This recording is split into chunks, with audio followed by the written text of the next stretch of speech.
ভালো লাগার স্বপ্নগুলো কানে কানে বলে, স্বপ্ন মধুর ভেলায় ভেসে জাগিয়ে আমায় তোলে।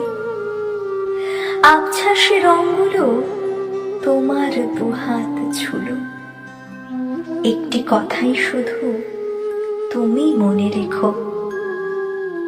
আজও আবার বলি, তুমি ভালো থেকো। কবিতা মনে রেখো, কলমে এবং কণ্ঠে আমি শ্রাবণী। ভালো লাগলে অবশ্যই নিজের মতামত কমেন্ট বক্সে জানাবেন। চ্যানেলটি সাবস্ক্রাইব করে এবং লাইক কমেন্ট শেয়ার করে বেল আইকনে প্রেস করে সঙ্গে থাকুন। ধন্যবাদ।